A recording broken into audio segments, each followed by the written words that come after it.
cold, calculating manipulator can spend years keeping their target close, constantly putting them under mental pressure, tearing them down emotionally, and even physically hurting them, all while convincing the victim that it's actually their own fault and that they somehow deserve this treatment.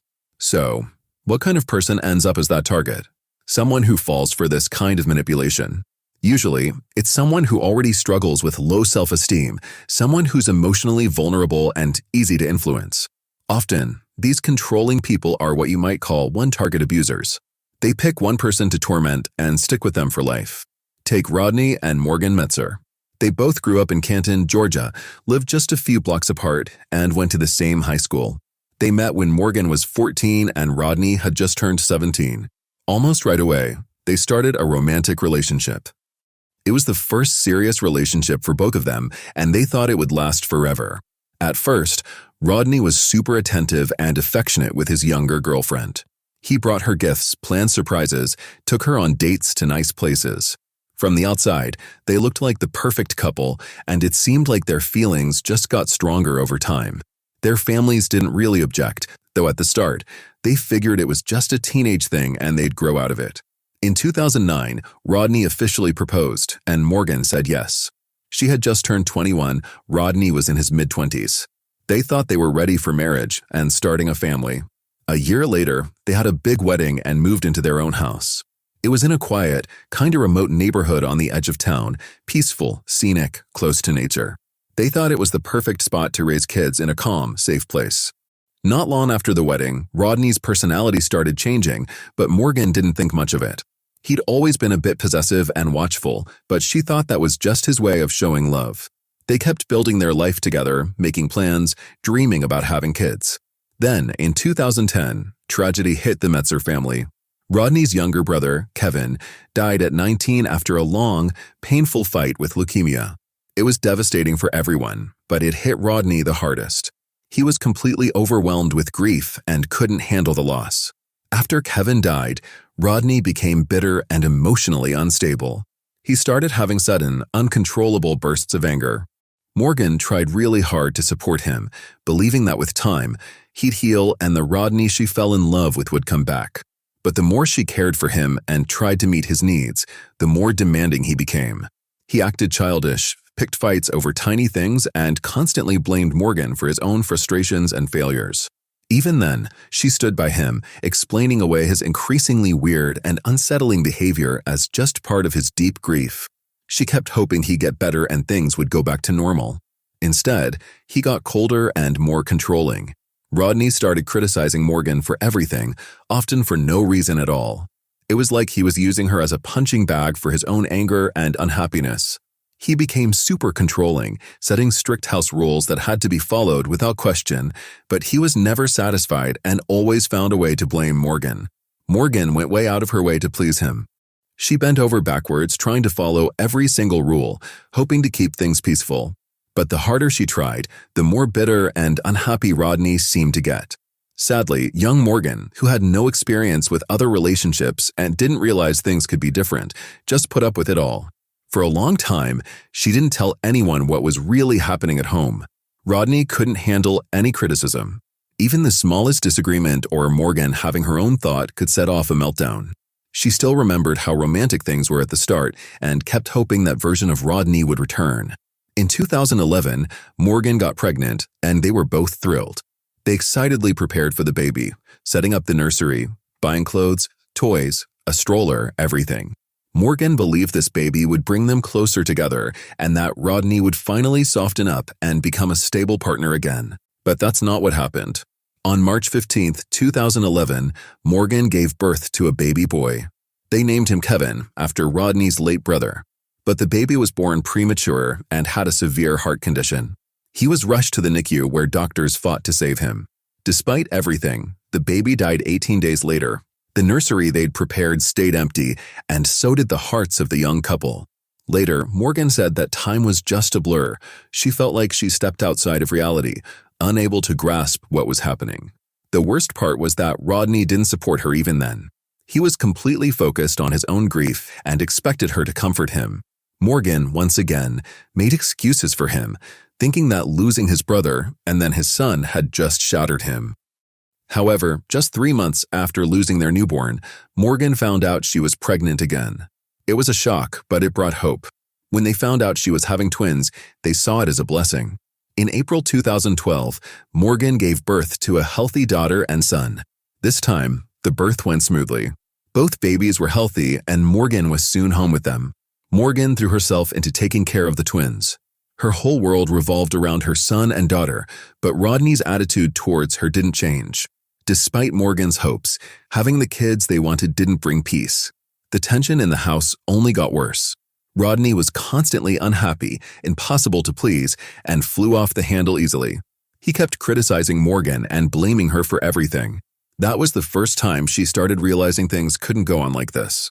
She opened up to her sister, describing her marriage as constant pressure and emotional torture.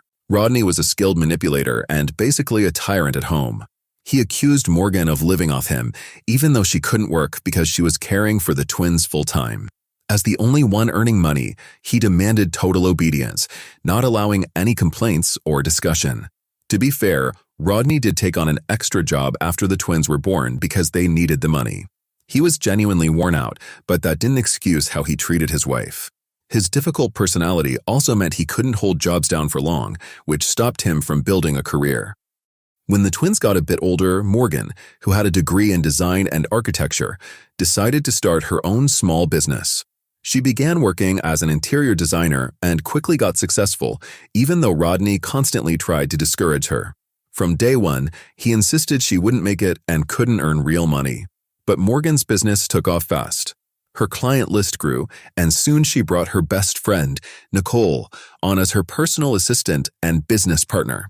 Before long, Morgan was earning way more than Rodney, becoming the main breadwinner for the family. But instead of being happy for his wife, Rodney was filled with resentment and jealousy. He probably felt like a failure, but instead of trying to improve his own situation or just supporting his wife, Rodney doubled down on putting her down. He frequently insulted and degraded the mother of his kids, blaming her for his own work problems. What bugged him even more was that he could no longer control Morgan's every move. With her busy schedule and growing independence, it was impossible for her to follow the strict, often pointless house rules he used to demand. In 2019, Morgan was recognized as a top specialist in her city. Rodney didn't congratulate her. In fact, he was furious and outraged by her success. That moment was a turning point for Morgan. She realized their marriage wasn't just broken, it wasn't worth saving. A month later, the couple went on a weekend trip. Morgan planned this as a chance to talk seriously to Rodney away from the kids, not knowing how he'd react. She eased into the conversation, starting to talk about separation. But as soon as Rodney figured out where this was going, he exploded. He had a full-blown meltdown. Once they got back to their room, Rodney crossed a line he never had before. He physically attacked his wife. He hit Morgan in the face multiple times, grabbed her arms when she tried to protect herself, and then shoved her so hard she fell to the floor. She was in total shock. He'd never laid a hand on her before and had always spoken strongly against violence. Now he seemed like a completely different person, someone capable of real harm. Morgan immediately called her dad, told him what happened, and begged him to come get her ASAP. Her dad arrived quickly and found her crying, bruised, and shaken. This is when Rodney's manipulative side really showed itself. First, he calmly denied everything. Then, just as calmly, he claimed Morgan started the argument in public, caused a scene, and that back in the room, she hurt herself to frame him. According to Rodney, the only marks he left were on her wrists, and that was only because he was holding her back to stop her from hurting herself more. Shockingly, he convinced Morgan's father that his story was true. Her dad believed Rodney over his own daughter. That was the moment Morgan finally understood just how deep Rodney's manipulation went and who she'd really been living with all those years. After Morgan first mentioned divorce, Rodney quickly took control of the story. He reached out to family and friends, convincing them he was doing everything possible to keep the family together for the kids, while Morgan was the one tearing it apart. At the same time, he kept pressuring her emotionally, insisting she couldn't make it on her own and that no one else would want her. He blamed her for the marriage failing and for his career stalling. For several more months, Morgan wrestled with guilt and doubt. She wondered if she really was at fault. But by fall 2020, she finally filed for divorce. Her husband and some relatives tried to talk her out of it, but her best friend Nicole stuck by her. When Rodney realized Morgan was dead serious and his usual tricks weren't working, he tried a more calculated lie. He created a fake email account pretending to be from a medical clinic and sent himself a fake diagnosis claiming he had a serious illness. Then, he begged Morgan not to leave him during what he called the hardest time of his life. Morgan, once again, believed the man she'd spent so many years with. Considering his younger brother died of leukemia and his father had been fighting prostate cancer for years, the idea Rodney had cancer too seemed believable. By then, they were already separated. Rodney had moved into an apartment, leaving the family home to Morgan and the kids. But after hearing about his supposed illness, she let him move back in, though she still planned to finalize the divorce. Soon after, their marriage was legally ended in December 2020. They agreed on shared custody. But even though they were officially divorced, they kept living under the same roof. Not much actually changed. Rodney still tried to boss her around and acted like she belonged to him. Morgan had had enough. She tried several times to make him leave, but he always played the sympathy card, reminding her of his life-threatening diagnosis. On December 31st, 2020, Morgan finally lost her patience. She told Rodney to get out. This time, he didn't argue. He packed his things and left for his apartment that same day. His calmness was unusual, but Morgan didn't think much of it then. Morgan didn't plan to celebrate New Year's Eve. She just wanted a quiet evening and a good sleep. Her son and daughter were spending the holiday break with her parents, so she had the house to herself. That night, she visited her best friend Nicole for a little while. They shared a glass of champagne, and even though Nicole wanted her to stay, Morgan decided to go home alone. Around 12:30 a.m. on January 1st, 2021, Rodney, who was at his apartment, tried to call Morgan. She didn't answer. He knocked hard on her front door and called her name loudly, figuring she was probably home. When there was still no answer, he walked around the house. In the backyard, on the patio, he found Morgan in a terrifying state. She was lying near the door, almost completely naked, her hands tied behind her back with zip ties. A pillowcase had been pulled over her head and tied like a hood. Rodney rushed to help. He untied her and tried to ask what happened and who did this to her. Morgan was completely distraught. She was crying, screaming, begging him to call for help and not to leave her alone. Rodney called 911 and reported the attack. When police and paramedics arrived at the house, Rodney was sitting in his car in the driveway, while Morgan, beaten and crying, was inside. This immediately looked suspicious. Why wasn't her ex-husband with her right after she'd just survived something so terrifying? As the medics checked Morgan over and helped her, they were shocked by how badly she was hurt.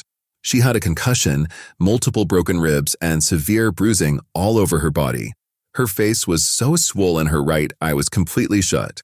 Worse, she'd been violently assaulted twice and had been choked with bare hands to the point of passing out, only for the attacker to let go each time just before she blacked out. A few things were missing from the house, but the attack didn't look like a typical robbery. It looked personal, like it was about revenge. While medics treated Morgan, officers started searching the scene for evidence and taking notes. Morgan's dad and sister arrived quickly after hearing what happened and joined her and Rodney at the house. Morgan told the officers she'd sent the twins to her parents for New Year's and stayed home to finish a project. On December 31st, she'd only seen Nicole. After getting home, she locked the doors and set the perimeter alarm. She worked for a bit, then went to bed around 11 p.m. She woke up to strange noises and the awful feeling someone else was in the room. Looking around, she saw a shadowy figure in the doorway.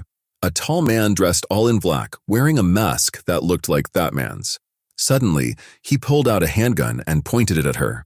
He hit her on the head with the gun and started punching her. Then he forced her onto her stomach, tied her hands behind her back with zip ties, and ripped her clothes off. What came next was a violent assault, more beatings, and being choked repeatedly. Morgan passed out more than once and several times thought she was about to die. But each time, the attacker loosened his grip just enough to let her breathe. The whole nightmare lasted about an hour, though to Morgan, it felt like forever. At one point, the attacker said something weird like, "You'll regret what you did," but didn't explain. Then he assaulted her again. Strangely, the intruder changed his voice to sound like that man. Before leaving, he threatened to kill both Morgan and Rodney. Morgan, just trying to survive, begged him not to hurt her ex-husband. After that, the physical attack stopped. The man grabbed a few things from the house, put a pillowcase over Morgan's head, dragged her outside to the back porch, and warned her to stay quiet. Then he disappeared. Morgan lay there for nearly half an hour until Rodney showed up unexpectedly. When Rodney briefly stepped out of the house, Morgan quietly asked the detectives if she could talk to them alone. Once away from her ex-husband, she revealed something chilling. She knew exactly who had attacked her. It was Rodney. She recognized him by the sound of his breathing and the way he touched her. Playing along with the whole staged scene likely saved her life. According to Morgan, the attacker said she'd miss her ex-husband and even threatened to kill him. That was the moment she became absolutely sure it was Rodney. Realizing who it was, she decided to fight back using his own weapon, manipulation. Morgan started crying, pleading with him not to hurt the father of her children. Over and over, she told him she still loved him. Her words had an immediate effect. The attack stopped dead. The intruder rummaged around, grabbed a few random, worthless items, then carried Morgan outside and vanished. Moments later, Rodney showed up, almost right on cue. Morgan's story was very convincing. The whole thing didn't look like a break-in or robbery. The main goal seemed to be torturing and humiliating the victim. What made it even more suspicious was Rodney showing up uninvited in the middle of the night with no reason to be there. The kids weren't even home. There were no signs anyone broke in. The alarm never went off. And weirdly, the security cameras weren't working. It quickly became clear the intruder knew all about the alarm system and how it worked. One of the motion sensors on a small basement window had been deliberately moved so it wouldn't trigger if the window was opened. That's probably how the attacker got in. When Morgan heard about the moved sensor, she immediately suspected Rodney. She thought he'd done it while still living there, possibly planning the attack way in advance. Still, she worried he might talk his way out of it again. But the lead detective assured her they'd find the truth. Detectives brought Rodney in for questioning. First, they asked why he was at Morgan's house in the middle of the night. He claimed he couldn't sleep and just happened to see a man dressed in black near his apartment window. According to Rodney, this stranger wrote Morgan's name on the glass with his finger. Freaked out, he said he tried to call Morgan. When she didn't answer, he drove over to check on her.